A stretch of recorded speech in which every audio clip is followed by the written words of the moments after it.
High high, এটা কি করলেন সৌম্য সরকার? তাই বলে ফ্রি হিটে আউট?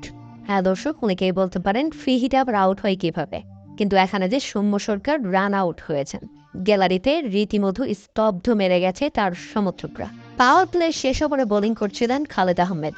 খালেদ আহমেদের পঞ্চম ডেলিভারিটি ছিল নো বল। ফ্রি হিট পায় সৌম্য সরকার, আর ফ্রি হিট বলে ঘটে যায় বিপত্তিকর ঘটনা। সৌম্য সরকার ব্যাট চালালেন আর বাউন্ডারি লাইনে ফিল্ডিং করলেন হায়দার আলী। ফিল্ডিং করেই দুর্দান্ত শো করেন হায়দার আলী। আর উইকেটের পেছনে উইকেট কিপার মোহাম্মদ মিঠুনও দেখালেন দারুণ হাতের কারুকার্য। তাতেই মূলত রান আউট সৌম্য সরকার। কেননা সৌম্য সরকার অনেক স্লো দৌড়াচ্ছিলেন, খুবই বাজে রানিং বিটুইন দ্য উইকেট।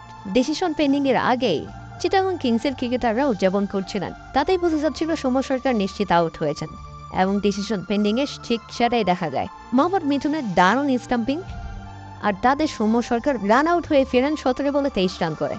আপনারা যদি একটু দেখেন, মোহাম্মদ মিঠুন বলটা ধরেই তার দু পায়ের মাঝখান দিয়ে বলটাকে সুন্দর মতো স্টাম্পে আঘাত করেন, এবং এ যাত্রায় সৌম্য সরকারের কপাল পড়ে দেয়। খালেদ আহমেদ তাকে আঙ্গুল দেখিয়ে বলেন মাঠের বাইরে চলে যেতে। এটা সত্যিই দুঃখজনক সৌম্য সরকারের জন্য।